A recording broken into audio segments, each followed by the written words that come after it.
Thank you जी, धन्यवाद धन्यवाद।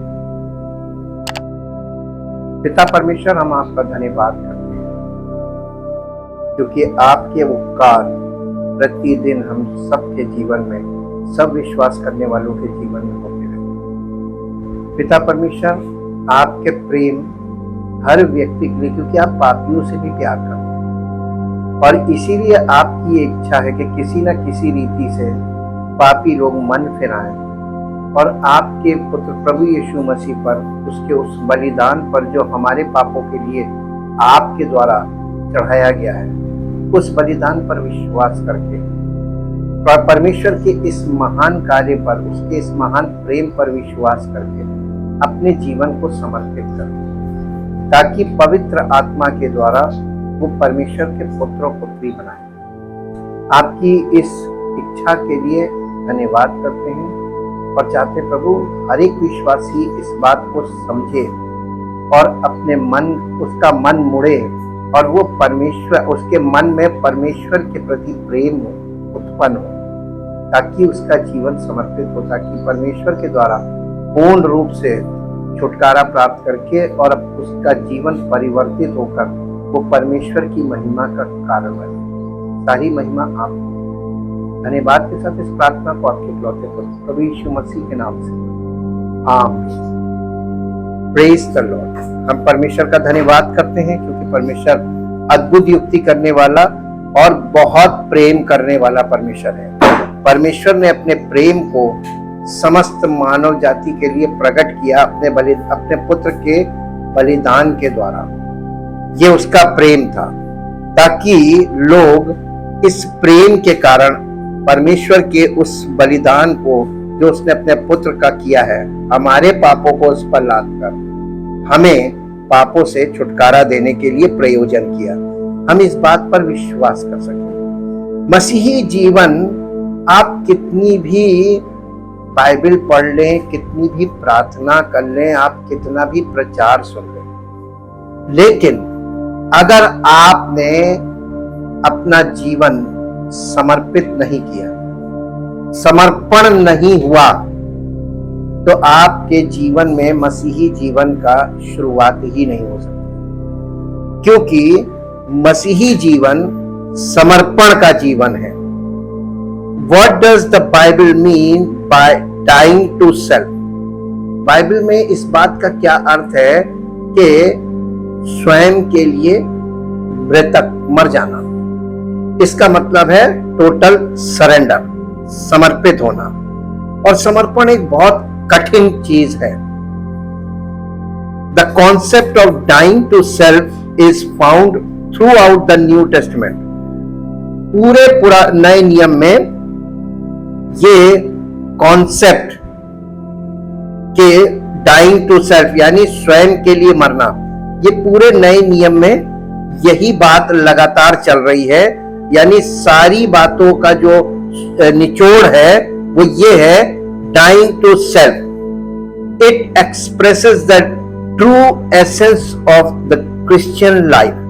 यानी इसमें मसीही जीवन का, सच्चे मसीही जीवन का सार है ये। In which we take up our cross and follow Christ, जिसमें हम अपनी क्रूस उठाकर मसीह को फॉलो करते हैं। Dying to self is part of being born again. स्वयं के लिए मरना ये born again यानी फिर से नए सिरे से जन्म लेने का हिस्सा है। The old self dies and the new self comes to life. जब हमारा पुराना मनुष्यत्व, हमारा पुराना मन, हमारी पुरानी जीवन का सोच जो है, जो आदम से आ रहा, हमारा पुराना सेल्फ यानी पुराना मनुष्यत्व, वो मरता है, तब नया हमारे अंदर पैदा होता है। इसी को बॉर्न अगेन बोला गया है। Not only are Christians born again when we come to salvation, केवल हम जब उद्धार पाकर मसीही बनकर मसीही बनते हैं, बॉर्न अगेन होकर, केवल वही उद्धार पाने के लिए वो एक बार का समर्पण ही नहीं है, बल्कि but we also continue dying to self as part of the process of sanctification. यानी कि हम एक बार अपने विश्वास करते प्रभु यीशु मसीह के उस बलिदान पर कि वो हमारे पापों के लिए मारा गया, और विश्वास के द्वारा हमको नया जीवन मिल जाता है, यानी नए जीवन को जीने का सिरा मिल जाता है। लेकिन वही एक बार समर्पित नहीं होना है, एक ही बार नहीं मरना है, बल्कि मसीही जीवन में मालूम है लगातार हमें अपने भीतरी यानी पुराने मनुष्यत्व को मारते जाना है और नए मनुष्यत्व में आगे बढ़ते जाना है। इसको कहते हैं मसीही जीवन। Continue dying to self as part of the process of sanctification, ये पवित्रीकरण का या शुद्धिकरण का हिस्सा भी है, डाइंग टू सेल्फ। और ये ही सरेंडर है, हम एक धीरे धीरे धीरे धीरे समर्पित होते जाते हैं। Part of the process of sanctification. As such dying to self is both one time event and a life long process. इसलिए अपने यानी अपने पुराने मनुष्यत्व का मर जाना, यानी पुराने मनुष्यत्व के लिए मर जाना, पुराने जीवन के लिए मर जाना, पुरानी जीवन शैली के लिए मर जाना और नए जीवन शैली के लिए जीवन प्राप्त करते जाना, ये एक्ट भी है और प्रोसेस भी है।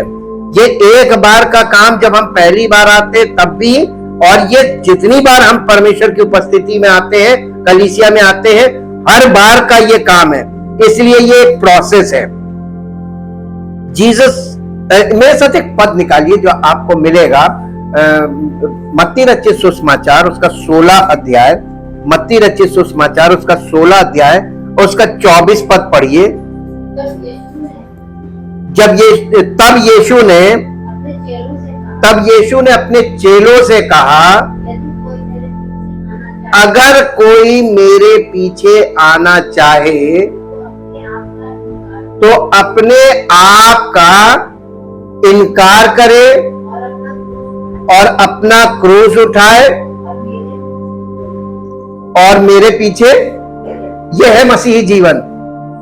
आप हम में से जितने लोग यीशु मसीह पर विश्वास करते हैं, यदि वास्तव में विश्वास करते हैं, तो हम इस बात पर बहुत फोकस रहें कि हमने कितना अपनी खुदी का इनकार किया।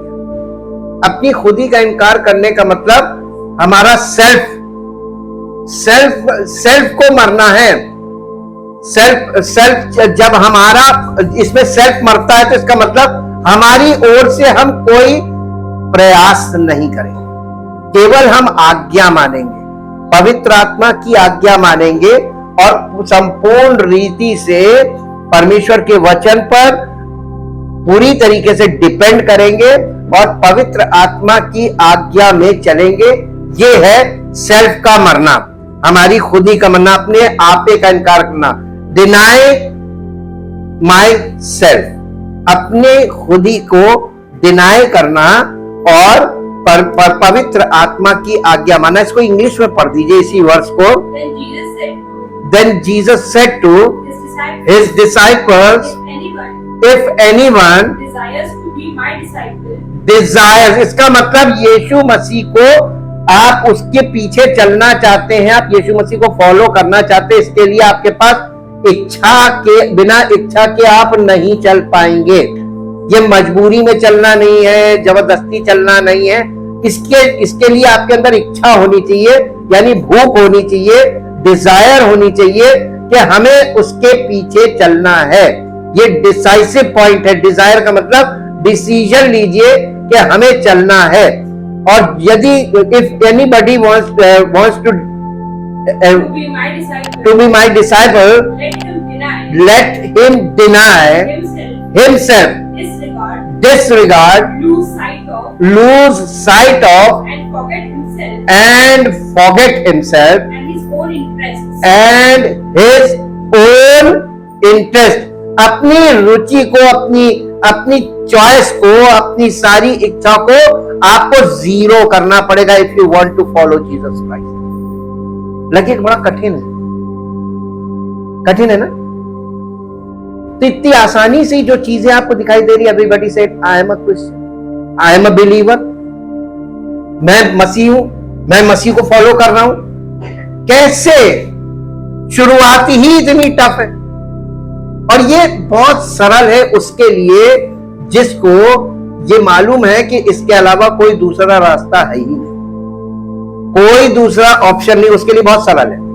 लेकिन उसके लिए बहुत कठिन है जो अभी इसी जीवन में फंसा हुआ है कि यहीं पे हमको जीना है, हमें ये करना, हमें ये करना। उसके पास अपने बहुत से, इसी बात को हम लोग देखेंगे मरकुस में। मरकुस रचित सुसमाचार 8 अध्याय और उसका 34 वर्ष 34 पद पढ़ेंगे। मरकुस 8 अध्याय का 34 पद 34। उसने भीड़ को अपने चेलों समेत पास बुलाकर उनसे कहा।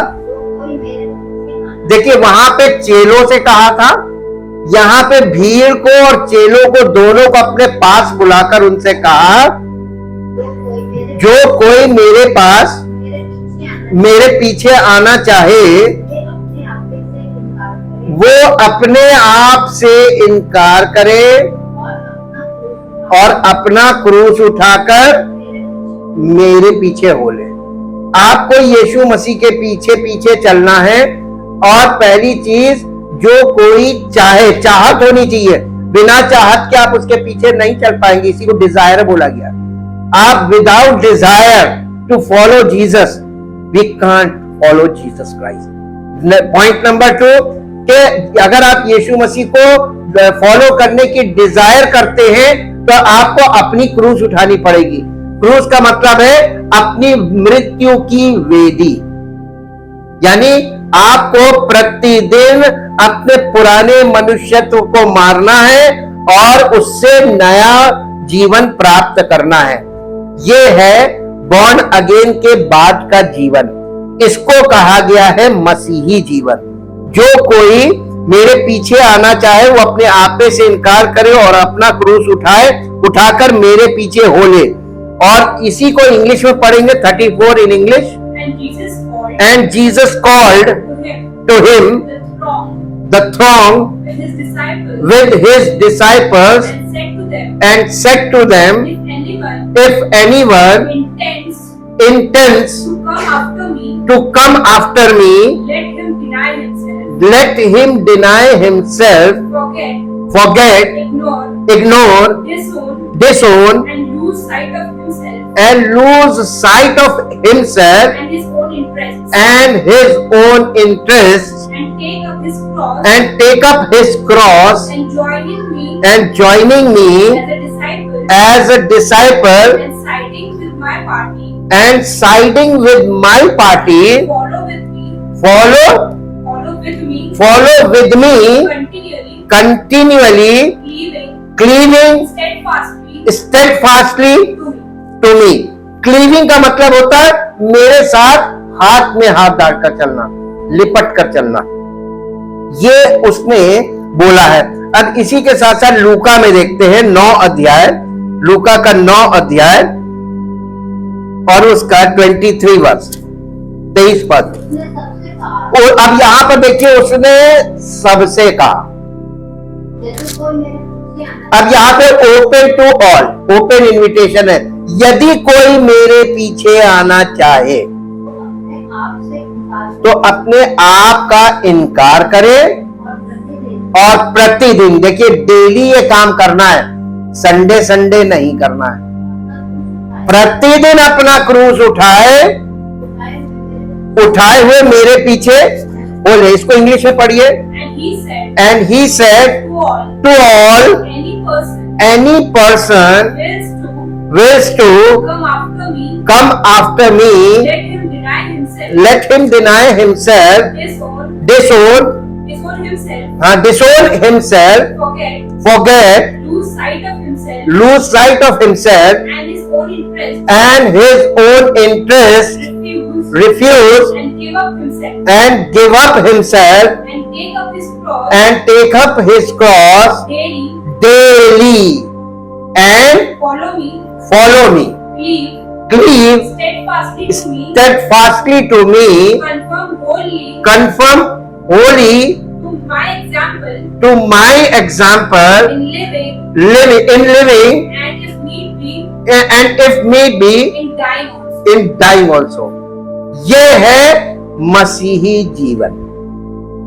अब अगर हम प्रश्न पूछे कितनों को चाहिए, तो आपको 1 मिनट रुक कर ये सोचना जरूर चाहिए कि ये हाँ बोल देना तुरंत और किसी चीज को तुरंत से एक्सेप्ट करना, आकर्षित होकर एक्सेप्ट करना एक बात है, और किसी चीज को सोच समझ के एक्सेप्ट करना ये अलग बात है। जैसे विवाह में बिना सोचे समझे कभी भी हाँ नहीं की जा सकती। विवाह एक ऐसी चीज है जिसमें बहुत जिम्मेदारी के साथ सोच समझकर निर्णय लिया जाता है। ठीक वैसे ही मसीही जीवन का निर्णय है, क्योंकि ये हमारा जीवन, ये जो हमारा अभी प्रेजेंट लाइफ है, ये स्वार्थ से भरा जीवन, क्योंकि सेल्फ को मारना है, यानी स्वार्थ खत्म हो जाएगा, आई मी माई सेल्फ खत्म, उसमें सिर्फ रह जाएगा वी, हम, और ये हम वाला जीवन है। क्या आप इस जीवन को ज्वाइन करना पसंद करेंगे? ये है मसीही जीवन, और इसी जीवन के विषय में यीशु मसीह अपने चेलों को और सब लोगों को निमंत्रण दे रहे हैं। Jesus spoke repeatedly to his disciples about taking up their cross and instrument of death. ये मृत्यु का वेदी है, an instrument of death, and following him, he made it clear that if any would follow him, they must deny themselves, which means giving up their lives spiritually, यानी आत्मिक जीवन के लिए आपको अपने शारीरिक जीवन को कुर्बान करना है, या अपने शरीर को जीवित और पवित्र परमेश्वर को बलिदान करके चढ़ाना, दोनों एक ही बात है। यही है सरेंडर, और यही करने के लिए उसने हम लोगों को बुलाया है। इसलिए for whoever would save his life will lose it, but whoever loses his life for my sake and the gospel's will save it।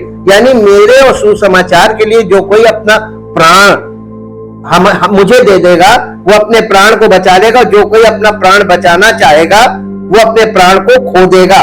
ये यीशु मसीह उनको समझा रहे थे। Symbolically and even physically, if necessary, this was a prerequisite for being a follower of Christ, who proclaimed that trying to save our earthly lives would result in our losing our lives in the kingdom। यानी अगर हम इसने अपने प्राण को, ये जो पुराना मनुष्यत्व है, इसे बचाएंगे, यीशु मसीह से बचाएंगे, नहीं ये नहीं देंगे, इसको हम समर्पित नहीं करेंगे, और हम यीशु मसीह से सब कुछ प्राप्त करना चाहेंगे, आपको मिलेगा कुछ नहीं। पूछिए क्यों? उसने हमें अपने आप को बलि करके और सर्वस्व दे दिया। तो आप क्या चाहते हैं कि आप जब तक अपना सर्वस्व छोड़कर उसको समर्पित नहीं होंगे तो आपको कुछ मिलेगा?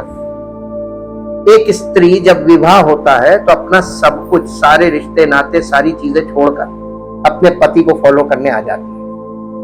ठीक वैसे ही है ये, और उसके जीवन में आगे क्या होगा लड़की के विवाह के बाद, ये एक बहुत बड़ा क्वेश्चन मार्क बना रहता माता पिता के सामने, उसके लड़की के परिवार के सामने। पता नहीं सुखी होगी कि क्या होगी। लोग ये कहते हैं अब तुम्हारा भाग्य, विवाह कर दिया, अब तुम जानो और तुम्हारा जीवन। यही मसीही जीवन को इसीलिए वैवाहिक जीवन से ही समझाने के लिए एग्जाम्पल लिया जाता है, क्योंकि उसके अलावा कोई दूसरा परफेक्ट एग्जाम्पल है ही नहीं। इसीलिए हमने ये 3 जगह पर इसको पढ़ा। Indeed, Jesus even went so far as to say that those who are unwilling to sacrifice their lives for him cannot be his disciples। यीशु लूका रचित सुसमाचार 14 अध्याय का 27 पद पढ़िए। लूका रचित सुसमाचार 14 अध्याय उसका 27 पद। यहां पर ऐसा लिखा हुआ है, और जो कोई अपना क्रूस ना उठाए और मेरे पीछे ना आए वो मेरा चेला नहीं हो सकता। अब आप किसको देखकर यीशु मसीह को फॉलो कर रहे हैं? अगर आप कहते हैं कि मैं यीशु मसीह को फॉलो कर रहा हूं, तो आपको क्या देखना चाहिए कि आप किसको फॉलो कर रहे हैं? जिसका समर्पित जीवन है उसको। अब ऐसे में आपको एक बहुत गहरी चीज बताएं, समर्पित जीवन किसका है? जब आप आसपास रहते हैं तभी आप लोगों को यह समझ पाते हैं कि किसका समर्पित है किसका नहीं, जिसको आप लगातार मिलते हैं, देखते हैं, जिसके साथ रहते हैं। लेकिन अगर आप किसी से बहुत दूर हैं तो क्या आप उसका जीवन समर्पित है, ये इस बात की श्योरिटी आपके पास है? और यदि आप उसको फॉलो करें तो आप किसको फॉलो कर रहे हैं? दूर के ढोल सुहाने लगते हैं। इसलिए हमेशा याद रखिए कि समर्पित व्यक्ति, मसीह का चेला समर्पित व्यक्ति ही है सच्चा, जिसे यीशु मसीह खुद डिक्लेयर कर रहा है और उसके अलावा नहीं है। The rite of baptism expresses the commitment of the believer to die to the old sinful way of life। यानी ये जो बपतिस्मे की जो क्रिया है, पानी के बपतिस्मे का जो सिंबॉलिक सिस्टम है, उसमें भी यही बात देखने को मिलती है, समझने को मिलती है कि क्या चीज बताई गई है। वो ये कि रोमियो की पत्री 6 अध्याय उसका 4, 5, 6, 7, 8 पद पढ़ दीजिए, 4 से 8। अतः उस मृत्यु का बपतिस्मा पाने से हम उसके साथ, पानी का बपतिस्मा जो है वो मृत्यु का बपतिस्मा है जो यीशु मसीह ने लिया था और उस जमाने के तमाम यहूदी लोगों ने लिया था। ये मृत्यु का बपतिस्मा था। यीशु मसीह ने इस बपतिस्मे को लिया था कि वो समस्त मानव जाति के पापों के लिए मरेगा। यीशु मसीह ने पाप के पश्चाताप के लिए, मन फिराने के लिए बपतिस्मा नहीं लिया था। कई बार लोग पानी के बपतिस्मे को सोचते हैं मन फिराव का बपतिस्मा है। पानी का बपतिस्मा, उसका रीजन क्या था वो सुसमाचार में लिखा है। जब ये लिखा हुआ है कि यूहन्ना बपतिस्मा देने वाला, जिसको यीशु मसीह को इंट्रोड्यूस करना था और जिसको परमेश्वर को उसी समय सबके बीच में अभिषेक करना था अपनी आत्मा से, और उसने कहा यूहन्ना बपतिस्मा देने वाले, मैं पहचानता नहीं था कि वो कौन है। कैसे पहचानेगा कि वो कौन है? परमेश्वर पिता ने पवित्र आत्मा के द्वारा उसको एक चिन्ह दिया था यूहन्ना बपतिस्मा देने वाले को, और वो चिन्ह था कि जिस पर तुम आत्मा को उतरते और ठहरते देखना, वही है पवित्र आत्मा से बपतिस्मा देने वाला। ये चिन्ह था। आपको मालूम है पूरे पुराने नियम में पवित्र आत्मा बहुत चुने हुए लोगों पे उतरा तो, लेकिन ठहरा किसी पर नहीं। उतरता था और फिर चला जाता था, आता था जाता था, सेवकाई के लिए आता था और चला जाता था। भविष्यवाणी करनी, भविष्यवक्ता पे आया, भविष्यवाणी हो गई, चला गया। वो पहला व्यक्ति कौन है जिस पर पवित्र आत्मा उतरा और ठहर गया? यीशु मसीह। और यही चिन्ह था यूहन्ना बपतिस्मा देने वाले के। इसीलिए उसने लिखा, यूहन्ना की पत्री में आप पढ़िएगा, उसने लिखा यूहन्ना सुसमाचार में कि मैं तो उसे पहचानता ना था, परंतु जिसने मुझे पानी से बपतिस्मा देने के लिए भेजा, उसने मुझसे कहा, जिस पर तुम पवित्र आत्मा को उतरते और ठहरते देखना, वही है पवित्र आत्मा से बपतिस्मा देने वाला, अर्थात मसीह। और इसलिए उसने जब यीशु मसीह को बपतिस्मा दिया तो यीशु मसीह के ऊपर पवित्र आत्मा उतर के ठहर गया और आकाशवाणी हुई। ये बात सिद्ध हो गई कि वही है। बाकी लोगों ने पानी का बपतिस्मा लिया, कुछ नहीं हुआ। तो यीशु मसीह के प्रगटीकरण के लिए पानी के बपतिस्मे को रखा गया, ये चिन्ह था इसमें। और इसी पानी के बपतिस्मे का जो दृष्टांत है, उसको हमारे यानी पुराने मनुष्यत्व को मरना और हमारे नए जीवन के लिए हमें जीवित होकर आगे बढ़ना, इसका सिंबॉलिज्म इसमें मिलता है हमको। इसका प्रकटीकरण है। अब इसको पढ़ेंगे तो आपको समझ में आएगा। जी 6 अध्याय का 4 पद से पढ़िए। अतः उस मृत्यु का बपतिस्मा पाने से हम उसके साथ गाड़े गए, ताकि जैसे मसीह पिता की महिमा के द्वारा मरे हुओं में से जी उठा, वैसे ही हम भी नए जीवन की सी चाल। देखिए इसमें सिंबोलिज्म है।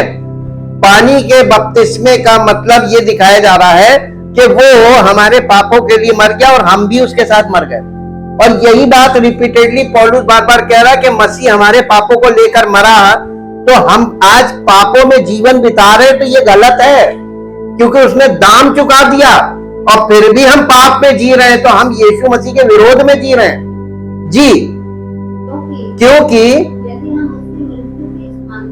क्योंकि यदि हम उसकी मृत्यु की समानता में उसके साथ जुट गए, विश्वास से जुटना है, तो निश्चय उसके जी उठने की समानता में भी जुट जाएंगे। ये विश्वास से हमको करना है, यही विश्वास है। हमारा विश्वास ये है कि यीशु मसीह के साथ हम क्रूस पर मर गए। यही पौलुस ने बोला था। जी हम जानते हैं कि हमारा पुराना मनुष्यत्व उसके साथ क्रूस पर चढ़ाया गया, ताकि पाप का शरीर व्यर्थ हो जाए और हम आगे को पाप के दासत्व में ना रहे।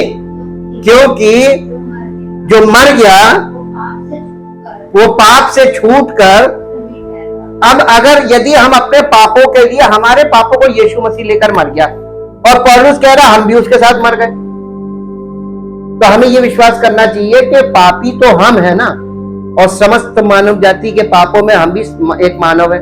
तो जब सबका पाप लिया तो मेरा भी ले लिया ना, तो यीशु मसीह के साथ हम मर गए पापों के लिए।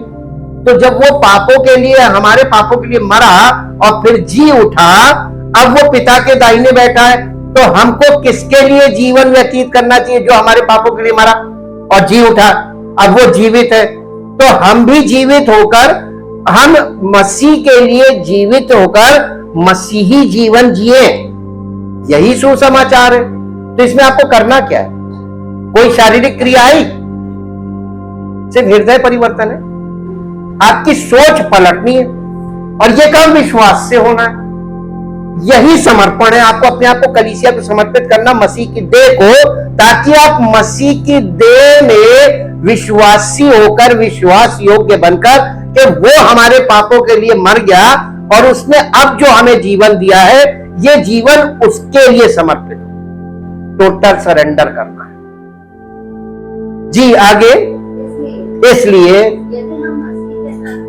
यदि हम मसीह के साथ मर गए तो हमारा विश्वास ये होना चाहिए कि उसके साथ हम जिए, क्योंकि ये जानते हैं कि मसीह मरे हुओं में से जी उठकर, अब नहीं मरने का, अब तो वो राजाओं का राजा, प्रभुओं का प्रभु हो गया।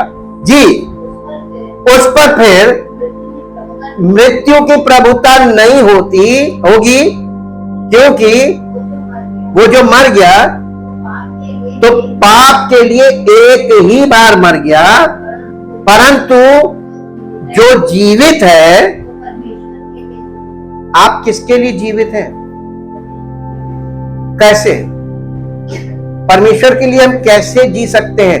हम, क्योंकि यीशु मसीह हमारे पापों के लिए मर गया, तो हमको यह विश्वास करना चाहिए कि हम, एक ने हमारे पापों के लिए मरकर हमें पाप की गुलामी से छुड़ा लिया, तो हमें उसको अपना जीवन समर्पित कर देना चाहिए, टोटल सरेंडर। प्रभु ये जीवन मेरा नहीं है, मैं तो आपका कर्जदार हूं, ये जीवन आपका है, ताकि हमारे जीवन से आपकी इच्छा पूरी हो।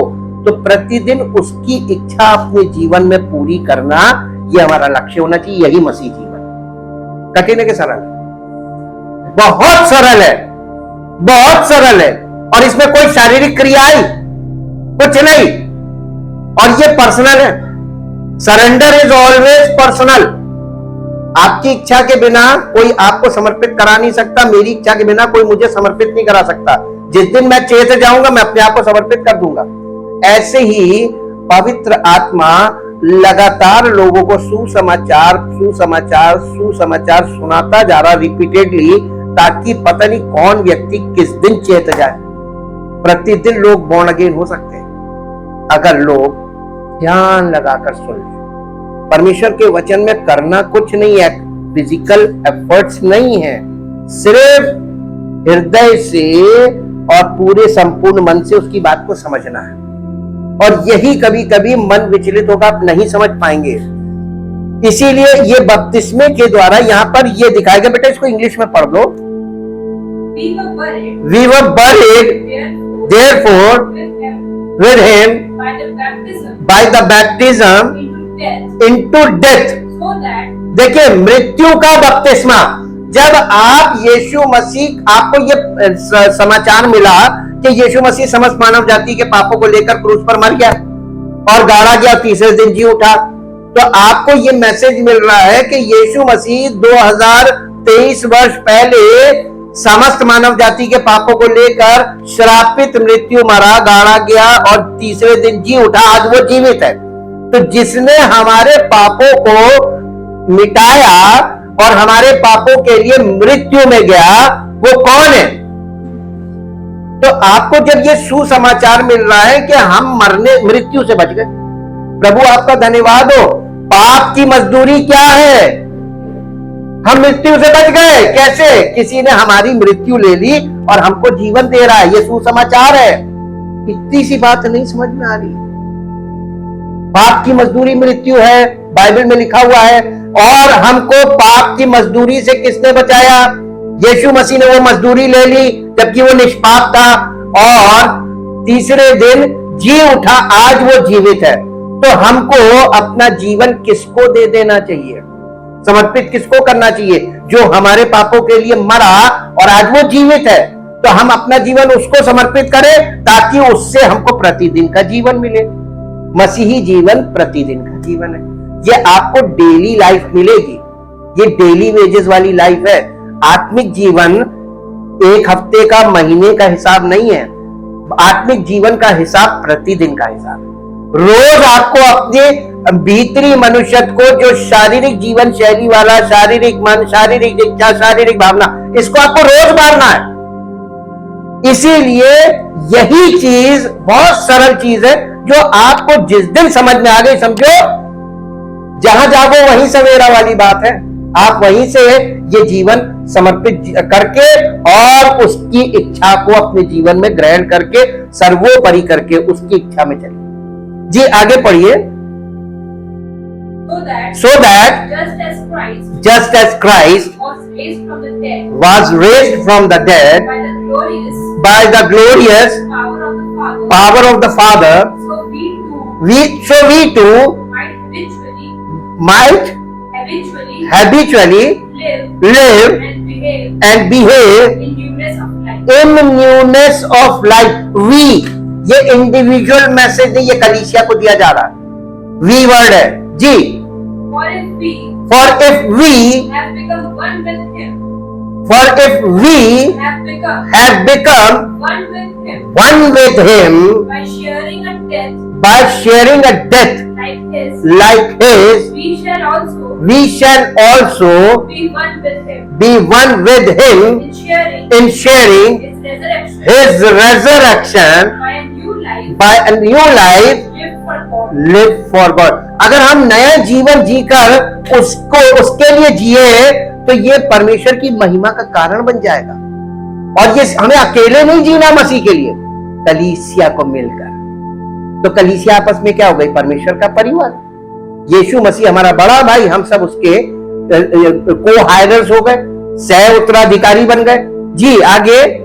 We know that our old unrenewed self was nailed to, हमारा पुराना जो मनुष्यत्व है जो परिवर्तित नहीं हुआ, पुराने विचारधारा वाला, उसको क्रूसीफाई कर दिया यीशु मसीह ने। जी, with with him him in order in order that our body, that our body, which is an instrument which is an instrument of sin, of sin, might be made ineffective ineffective and inactive for evil, that we might no longer be the slaves of sin. slaves of sin. यानी अब हम पाप की गुलामी में क्यों रहे? पाप को तो यीशु मसीह ने, हमारे स्वभाव को, हमारे पापी स्वभाव को तो यीशु मसीह ने क्रूसीफाई कर दिया। अब हम यीशु मसीह के लिए जिए जिसने हमारे लिए इतना बड़ा काम कर दिया। हमारी मृत्यु को उसने ले लिया और हमें जीवन दिया। तो हमको मरना पड़ा कि हमको जीवन मिल गया। हम मृत्यु से पार हुए कि नहीं हुए?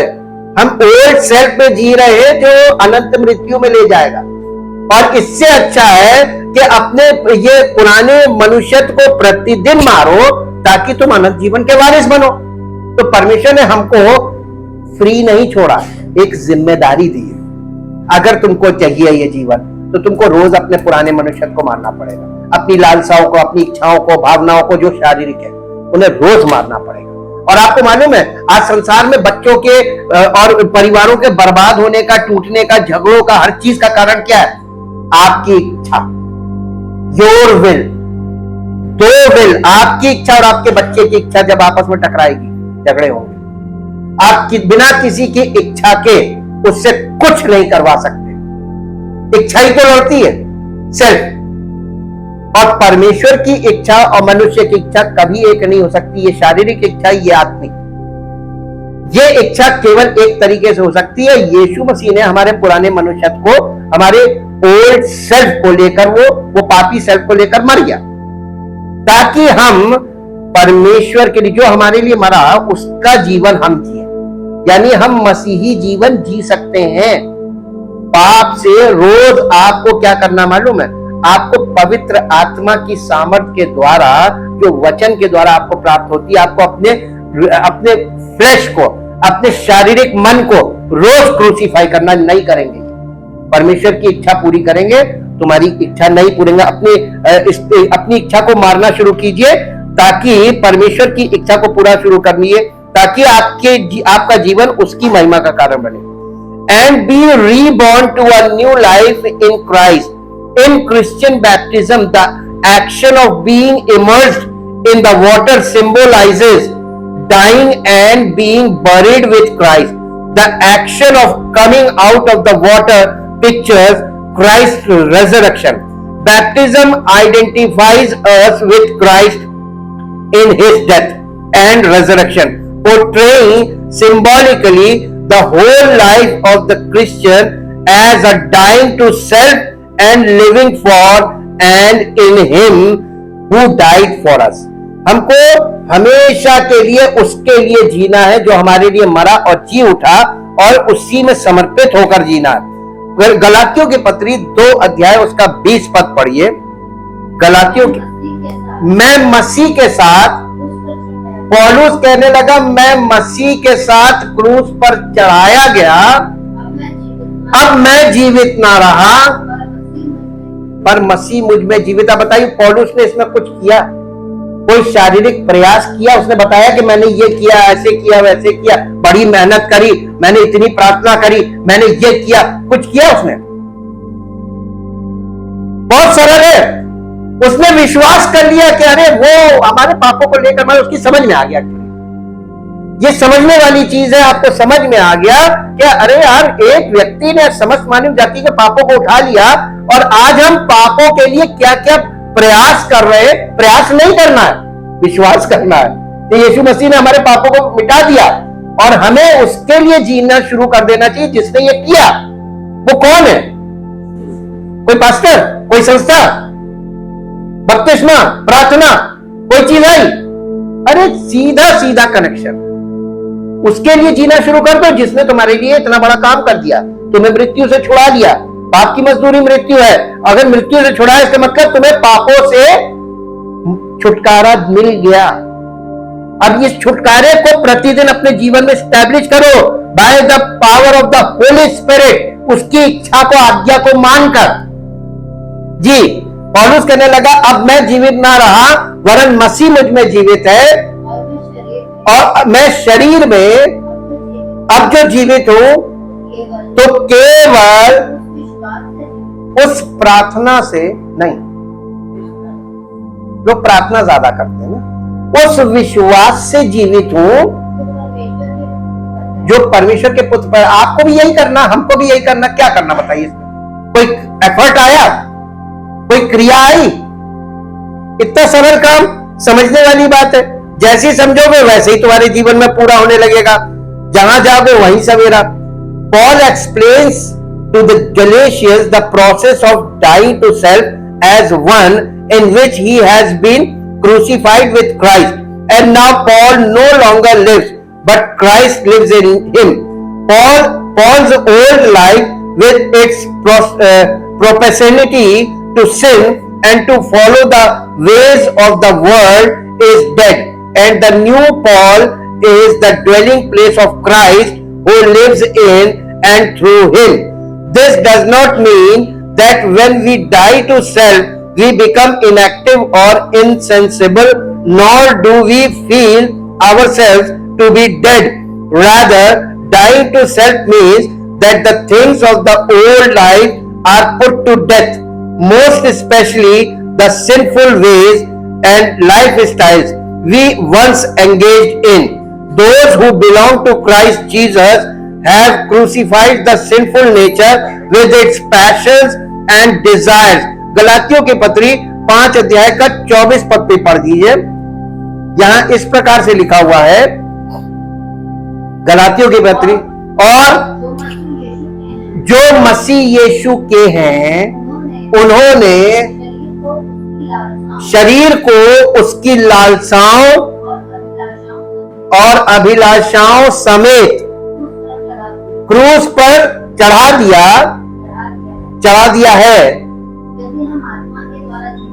यदि हम आत्मा के द्वारा जीवित हैं तो आत्मा के अनुसार। अब हमको करना क्या है?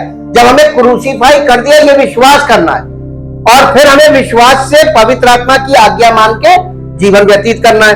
तो यहाँ पे पौलुस जो नेक्स्ट पार्ट बता रहा है वो ये बता रहा है कि पौलुस ने जब ये कहा कि पौल गलातियों को स्वयं के लिए मरने की प्रक्रिया समझाता है, जिसमें उसे मसीह के साथ क्रूस पर चढ़ाया गया था, और अब पौल जीवित नहीं है लेकिन मसीह उसमें रहता है। पौल का पुराना जीवन पाप करने और दुनिया के तरीकों का पालन करने की प्रवृत्ति के साथ मर चुका है, और नया पौल मसीह का निवास स्थान है और जो उसमें और उसके माध्यम से रहता है। इसका मतलब ये नहीं है कि जब हम स्वयं के प्रति मर जाते हैं तो हम निष्क्रिय या असंवेदनशील हो जाते हैं।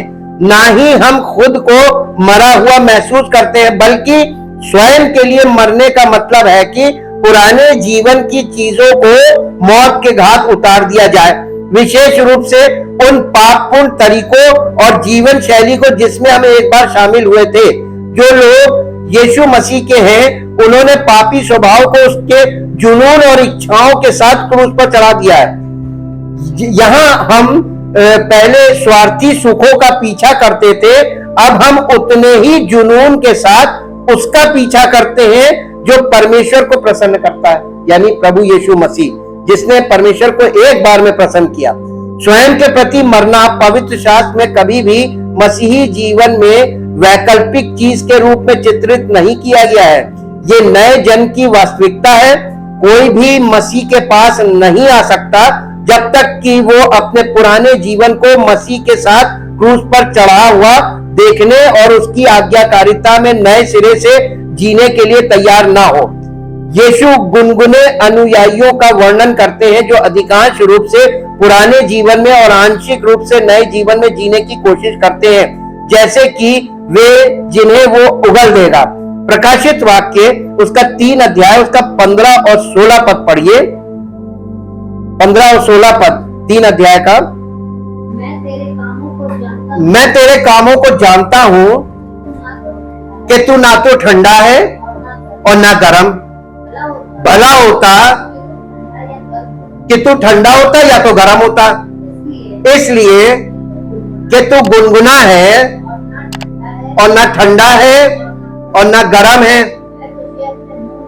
मैं तुझे अपने मुंह में से उगलने पर हूं। इसका मतलब यह है कि वो ठंडे व्यक्ति को, जो परमेश्वर को नहीं जानता, उस पर अनुग्रह करता है, और या वो जिसने परमेश्वर के अनुग्रह को प्राप्त कर लिया है, परमेश्वर के साथ चल रहा है, पवित्र आत्मा की आज्ञा मान के उसको ग्रहण करता है। ये जो बीच वाले हैं 50-50, ये इनको ग्रहण नहीं करता। Thank you, thank you, thank you Lord. परमपिता परमेश्वर, हम आपका हृदय से धन्यवाद करते हैं। आपके वचन के द्वारा जो सत्य प्राप्त होता है, और ये सत्य ही हमें स्वतंत्र करता है, ताकि हम अपने पुराने मनुष्यत्व पाप के से स्वतंत्र होकर मसीह के आज्ञाकारी बनकर वो जीवन जिए जिससे परमेश्वर प्रसन्न है, ताकि परमेश्वर की आशीषों का आनंद ले, उत्तम जीवन हो और परमेश्वर की महिमा प्रकट हो, ताकि सारी महिमा परमेश्वर को। इस प्रार्थना को परमेश्वर के इकलौते पुत्र प्रभु यीशु मसीह के नाम से मांगते हैं, आमीन। Praise the Lord. परमेश्वर आशीष।